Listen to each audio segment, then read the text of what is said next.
At the beginning of the 21st century, a third world war breaks out and devastates the world. The remaining survivors found Libya, a city where a totalitarian government known as the Tetragrammaton Council makes all citizens take daily injections of prosium-2, which suppresses emotion and encourages obedience.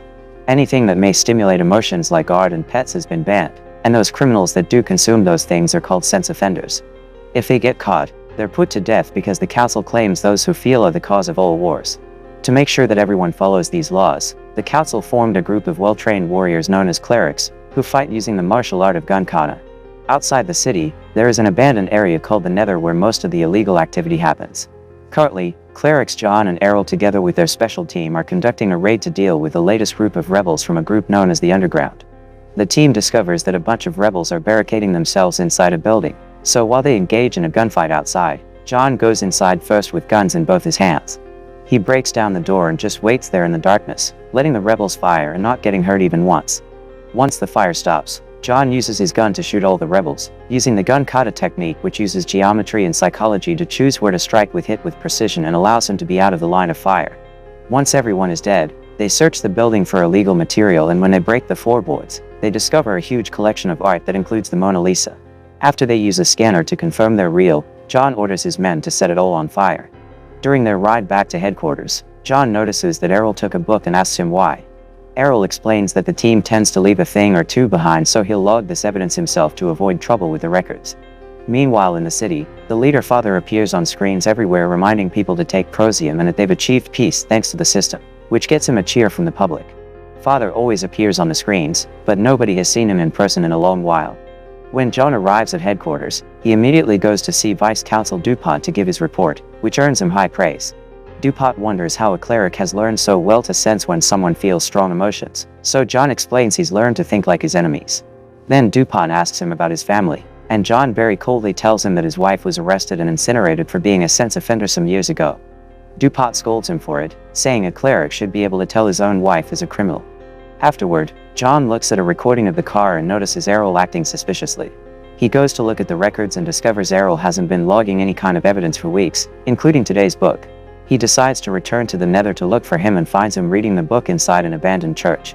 When John confronts him, Errol laments that people have lost everything that makes them human. And when John points out that there is no war or murder now, Errol admits that he'd gladly pay the price to make humans feel emotions again. Then Errol tries to reach for his gun, but John is faster and kills him first. Before leaving, he covers Errol's face with the book. Afterward, John meets Brandt, who will replace Errol as his partner and expresses his hopes to become as good as John. When John goes home, his son Robbie tells him that he saw a boy crying earlier and wonders if he should inform the authorities, so John says he should. Although they're father and son, Robbie calls John by his name instead of Dad. Later in the evening, a sleeping John dreams of the day his wife was arrested. When the officers stormed into his house, John quickly disarmed two of them, but he stopped fighting as soon as they told him his wife was a sex offender. On her way out, his wife kissed him and asked him not to forget her while their two kids watched. The next morning while getting ready, John accidentally drops his vial of prosium on the floor and it breaks. When Robbie notices this, he reminds his father to stop by the Equilibrium Center to get a replacement. However, when John arrives at the center, he discovers that it's temporarily closed because of terrorist activity and the people must go to the center in another sector to get their supply. At that moment, Brandt comes to pick him up for a mission, so John decides to go with him without telling him about his lack of today's prosium. Then John and Brandt go to see a woman named Mary and raid her house. John pushes Mary against the mirror, but he freezes when he's reminded of his wife. Luckily, he recovers fast, and after Brandt destroys the mirror because of its artistic frame, the officers demolish a wall to find a room filled with illegal objects. A desperate Mary takes a gun from an officer and aims it at John, so Brandt tries to shoot her. However, John stops him, saying they can use her to get information about the underground. Afterward, Mary is taken to headquarters for interrogation. John asks her about the other rebels, but Mary ignores the questions and instead asks John about his purpose for living. John says his purpose is to keep their society running well, but Mary points out that it's circular logic. His purpose is only living to continue his existence. Before leaving, John watches the training of the recruits to put his mind at ease. That night, John does his injection and watches how Errol's body is incinerated. However, he wakes up realizing it was a nightmare. Feeling strange, he runs to the window and peels away the tin on the glass, allowing him to watch the sunrise for the first time. Such a beautiful sight makes him feel lots of emotions like awe, and when he realizes this, he rushes to the bathroom to grab the syringe gun. However, he can't bring himself to get the injection again. Then John leaves for work, but before entering headquarters, he drops a bunch of prosium vials on the ground to destroy them. He also takes off his glove and brushes his hand against another person's just to know how it feels. In the office, he notices all desks are exactly the same and starts rearranging his things. Brant sees this and asks him what's going on, but John tells him that he's just optimizing his space.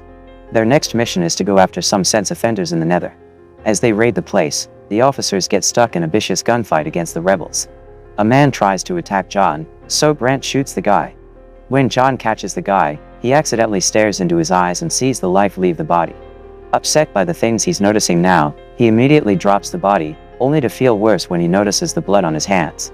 While the officers kill all the rebels, John discovers a secret room filled with illegal things and decides to take a closer look. He finds a vinyl record of Beethoven's Ninth Symphony and plays it while looking at a snow globe, but as soon as he hears the music, he's so moved that he drops the globe and starts to cry. Afterward, the team burns down everything and Brant notices John is keeping a book. Remembering Errol, John just says he'll log it himself. Suddenly an officer announces they've found some animals, which turn out to be puppies. None of them understand why someone would keep animals in the house and even wonder if the rebels ate them. Brant orders the officers to kill all the dogs and John tries to object, but he can't think of a good reason, so he has to second the order. As the team shoots every dog with no mercy, one of the puppies manages to escape and runs to John, who picks it up and is shocked to have his face licked. An officer tries to take it back to finish the job, but John takes it away, saying it should be tested for diseases. Sometime later, John has a meeting with DuPont and argues against the murder of rebels, pointing out that they should be arrested and interrogated instead as the law says. However, DuPont informs him that Father has released a mandate ordering officers to exterminate all rebels on sight. Afterward, John watches Mary for a while and decides to ask for the box with her belongings.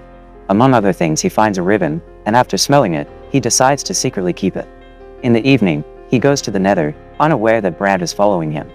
Once there, John tries to release the dog, but since it won't stop following him, he puts it back in the trunk. John even gives it his jacket and smiles at the little guy. At that moment, officers arrive at the area and surround him as they ask for an ID, which John left in his coat. They take the car keys from him and are about to open the trunk, only for an officer to recognize John and apologize for the trouble. Unfortunately, the puppy uses the moment to yelp, so the officers open the trunk and as soon as they see the animal, they make John get down on his knees. However, John attacks the officers, using their own weapons to kill them.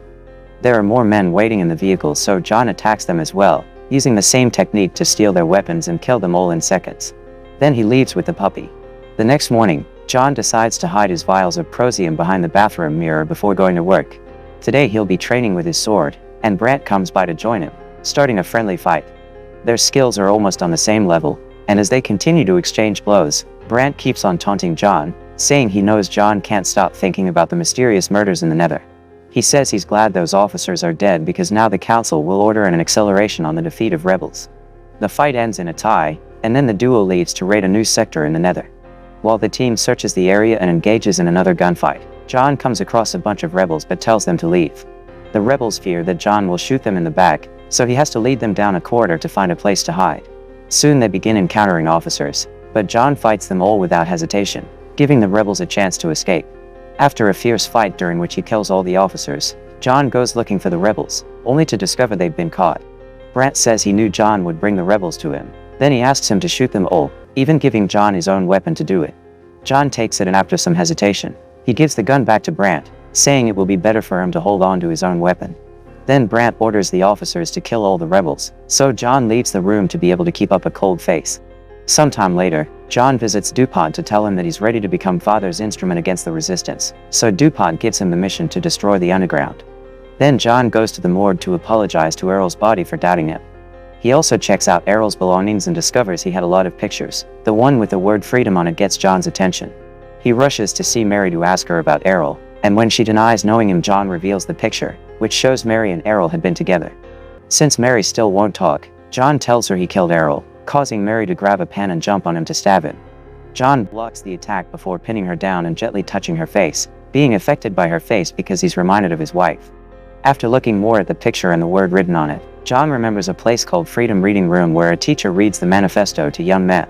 John visits the place and kicks all the students out before threatening the teacher until he learns that Errol came often here to meet with a man named Jurgen. Getting an idea, John breaks down the shelves by throwing the teacher against them and comes across Jurgen, who says the rebels have been watching John. Afterward, Jurgen takes John to the underground, where rebels are keeping a secret life filled with beautiful objects. John is put on a polygraph to make sure he's feeling emotions, and as soon as Jurgen mentions Mary, the polygraph machine goes crazy. Jurgen admits he knows John has Mary's ribbon and tells him his feelings will only be satisfied if he allows himself to fall for her, but John points out that Mary will be incinerated the next day. Then John wonders what he can do for the resistance, so Jurgen asks him to kill Father. As soon as John leaves the underground, he's surrounded by guards and taken to DuPont, who says he heard rumors of a cleric who stopped taking Procyon. Then he asks John what he's been doing lately, to which John answers he's been attempting to contact the rebels and promises to double his efforts. Later, when he gets home, John leaves another vial inside the mirror and watches his children sleep. Curious, he grabs his son's syringe box, only for Ravi to wake up and ask him what he's doing. John explains that he's only making sure that Ravi has been taking his daily dose. Then Ravi goes back to sleep, but he shocks John by calling him Dad. The next day, John goes to see Mary and she finally realizes he hasn't been taking his injections. She can tell that John is feeling lost and confused, so she touches his hand to offer some comfort. Afterward, John meets with Jurgen to explain that killing Father is impossible because nobody has been allowed to see him in years. However, Jurgen says that John is trained for this and promises that if John gets Father, the rebels will be ready to destroy all the Procyon labs around the city. Once everyone is feeling again, then human nature will win their fight. John agrees to try, and before he leaves, Jurgen warns him not to watch Mary's execution because it'll only make it harder for John. When John returns to the office, he ends up seeing the preparation for the execution on the screens, and this inspires him to look for the footage of his own wife's death. John feels awful when he sees himself on the video, not having a single reaction over the fact his wife was being burned alive. Wanting to make up for his mistake, John runs to the incineration room to save Mary. Unfortunately, by the time he gets there, Mary is already inside the chamber and the machine turbines have already been started. They can't be opened now because if they are, the turbines will cause an explosion on the streets. John tries his best to hold back his tears as Mary dies, but eventually he can't take it anymore and runs outside to have a breakdown. At that moment, Brandt arrests him, and after beating him up in front of everyone, he takes him to DuPont. Brandt says that John has been involved with Mary and that he was the one who killed the officers in the Nether. However, John reminds DuPont about his mission to expose the traitor among the clerics and claims that Brandt is the man they're looking for. DuPont proceeds to check the gun that killed the officers, and it appears to be Brandt's weapon. Confused, Brandt looks at the gun he's carrying and discovers it's John's because he switched them the other night. To cover this up, John tells DuPont that Brandt took his firearm when he arrested him. DuPont orders the men to take Brandt away for judgment, but he also informs John that the law still requires for a team to search his house. John pretends to be fine with this and comments that he's disappointed that he hasn't still met Father despite being an instrument for the destruction of the underground. Afterward, John runs back home to take the hidden vials, but when he moves the mirror he finds the space empty. At that moment, Ravi reveals he took the vials before the officers could find them to protect his dad, and confesses he and his sister have stopped taking their injections since their mother's death. John gives them his blessing before leaving. Moments later, John meets up with the rebels to start a plan. He calls the council and informs them he's located the underground. Soon the officers come to arrest all the rebels, and John is considered a hero worthy of meeting with Father. On the day of the meeting, the council makes John go through a test first. They make him hand in his weapons and connect him to a polygraph before asking him for the easiest way to take away a weapon from a cleric. Suddenly, Brandt shows up and whispers, "You ask him for it." Then Father appears on a screen, explaining that Brandt's arrest was part of an old plan. For years, Father has been trying to infiltrate the underground, but he realized that he needed a man who would think and feel like the rebels. Father says John was the only man who could do that before revealing his real face. It turns out he's DuPont, who has been using recordings to hide the fact the real Father died many years ago. The council elected him to replace Father and continue his traditions. Furious over being tricked like this, John pulls out the guns he hid in his sleeves and starts shooting at everyone, using his great skill to kill them all in seconds. Then John tells DuPont that he's coming for him, and after shooting the screen, he leaves the room to go on a killing spree, shooting every single guard that dares to get in his way and leaving a massacre on his path. When he finally reaches DuPont, Brandt is there as the bodyguard. John proceeds to kill some more guards before going after Brandt, who grabs a sword so they can fight properly. Unlike their training, this time John fights seriously, and with just a few quick strikes, he kills Brandt by cutting off his face. Then DuPont grabs a gun and attacks John, who takes a gun from a dead guard and immediately defends himself. DuPont is a great fighter and at first can keep up with John, but soon John overpowers him and defeats him as he takes his gun. Desperate to survive, DuPont begs for mercy and confesses that he also feels emotions. However, John still shoots him in the head without remorse. Before leaving the building, John destroys the machines broadcasting Father's messages. This is seen as a sign by the rebels, who immediately start bombing the Prosium factories all over the city. Now the locals can understand that it's time to fight against the system. Make sure to subscribe and turn on notifications so you can watch more videos like this. Thanks for watching.